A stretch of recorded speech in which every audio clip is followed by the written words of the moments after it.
seems as if some of the loudest, some of the greatest sermons are preached from a life following Jesus.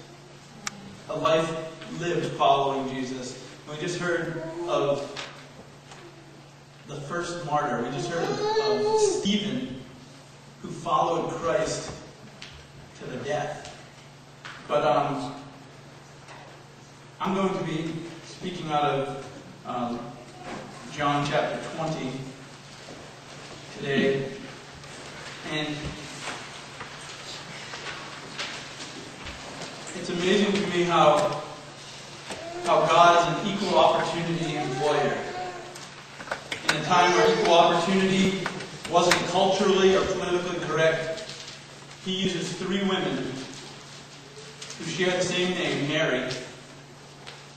The first to deliver life in his infancy through Christ's incarnation.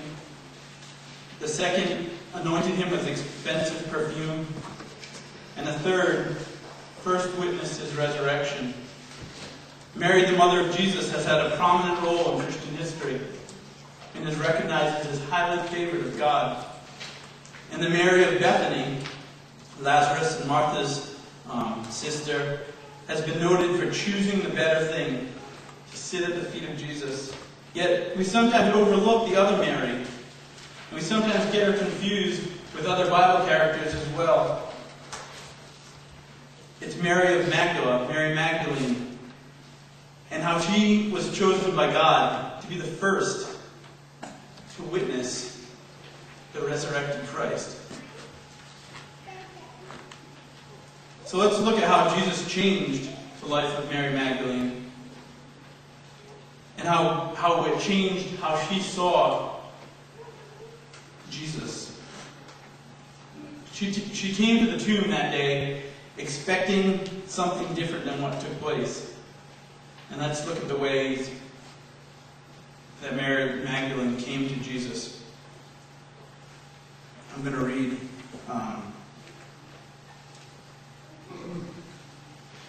John chapter 20, verse 1 through 18. Early on the first day of the week, while it was still dark, Mary Magdalene went to the tomb and saw that the stone had been removed from the entrance. So she came running to Simon Peter and the other disciple, the one Jesus loved, and said, "They have taken the Lord out of the tomb, and we don't know where they have put him." So Peter and the other disciple started for the tomb. Both were running, but the other disciple outran Peter and reached the tomb first. He bent over and looked in the strips of linen lying there, but did not go in. Then Simon Peter, who was behind him, arrived and went to the tomb. He saw the strips of linen lying there, as well as the burial cloth that had been around Jesus' head. The cloth was folded up by itself, separate from the linen. Finally, the other disciple, who had reached the tomb first, also went inside. He saw and believed. They still did not understand from Scripture that Jesus had to rise from the dead. Then the disciples went back to their homes. Verse 11. But Mary stood outside the tomb crying. As she wept, she bent over to look into the tomb and saw two angels in white, seated where Jesus' body had been, one at the head and the other at the foot. They asked her, "Woman, why are you crying?" "They have taken my Lord away," she said, "and I don't know where they have put him." At this, she turned around and saw Jesus standing there.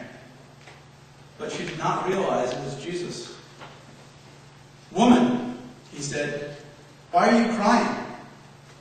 Who is it you're looking for?"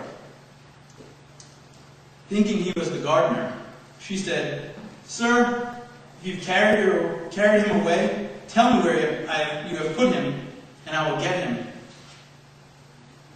Jesus said to her, "Mary."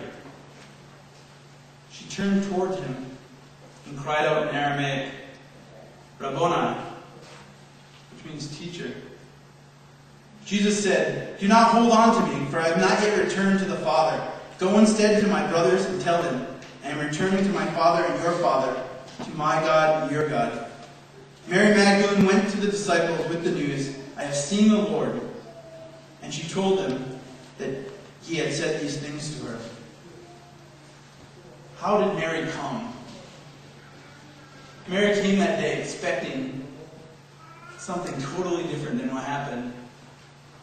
Jesus had told his disciples earlier in his ministry that it was necessary for him to die and in 3 days rise again.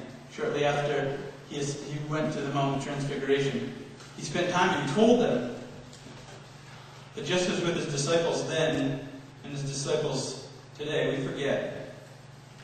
And the disciples, I guess, hadn't connected with them. But she came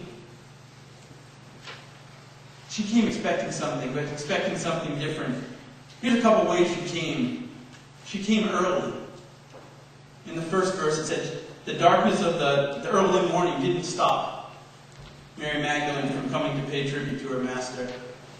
In the different Gospels that record it, we hear early dawn, while it was still dark. The darkness of the night, she was eager. She had to be with her master.